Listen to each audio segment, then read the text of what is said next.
வணக்கம். 31/3/2026 செவ்வாய்க்கிழமை இன்றைய ராசி பலன்களை பார்ப்போம். இன்றைய தேதி இன்று காலை 7:46 வரை திரியோதசி, அதன் பின்பு சதுர்தசி. இன்றைய நட்சத்திரங்கள் இன்று பிற்பகல் 3:47 வரை பூரம், அதன் பின்பு உத்திரம். இன்றைய சந்திராசிரம நட்சத்திரங்கள் இன்று பிற்பகல் 3:47 வரை திருவோணம், பின்பு அவிட்டம். கவனமாக இருக்க வேண்டிய ராசிகள் கும்பராசி என்பவர்கள். மேசராசி என்பவர்கள் இன்று உடல்நிலையில் அதீத கவனத்தை செலுத்த வேண்டியது நல்லது. மற்றவர்களிடம் முக்கிய பொறுப்புகளை ஒப்படைக்க வேண்டாம். ரிஷபராசி என்பவர்களே, இன்று உடல்நிலையில் அதீத கவனத்தை செலுத்துவது நல்லது. பிறரிடம் வாக்குவாதங்களை தவிர்ப்பது நல்லது. மிதுனராசி என்பவர்களே, இன்று முயற்சிகளில் சிறு சிறு தடைதாமங்கள் ஏற்பட்டு பின்பு சரியாகும். எதிலும் கவனம் தேவைப்படும் நாள் என்று. கடகராசி என்பவர்களே, இன்று பிற்பகலுக்கு மேல் நன்றாக உள்ளது. எடுக்கும் அனைத்து முயற்சிகளிலும் பிற்பகலுக்கு மேல் வெற்றி பெறுவீர்கள்.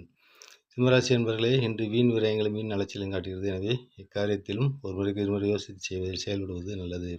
கன்னிராசி என்பவர்களே, இன்று மனப்போராட்டமான நாளாக இருக்கும். வீட்டில் உள்ளவர்களுடன் விட்டு கொடுத்து செல்வது நல்லது. மற்றவரிடம் வீண் வாக்குவாதம் தவிர்ப்பது நல்லது. துலாம் ராசி என்பவர்களே, இன்று தொழிலில் சிறு சிறு தடைதாமல் குறுக்கீடு ஏற்படும். எனவே இக்காரியத்தில் ஒரு முறைக்கு இருமுறை யோசித்து செயல்படுவது நல்லது. விருச்சிகராசி என்பவர்களே, இன்று தொழிலில் கூட்டாளிகளின் உதவிகளுடன் காரிய வெற்றி பெறுவீர்கள். தனுசு ராசி என்பவர்களே, இன்று வெளிவட்டார தொடர்பு விரிவடையும் நாள். மற்றவருடன் வீண் வாக்குவாதங்களை மட்டும் தவிர்ப்பது நல்லது. மகராசி என்பவர்களே, இன்று உடல்நிலையில் கவனத்தை செலுத்துவது நல்லது.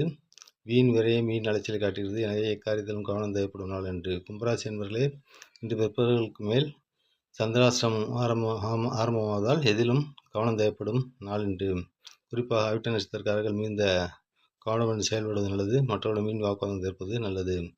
மீனராசி அன்பர்களே, இன்று பிற்பகலுக்கு மேல் நன்றாக உள்ளது. காலையில் தண்ட செலவு ஏற்படலாம். பிற்பகலுக்கு மேல் தனவரவு உண்டு.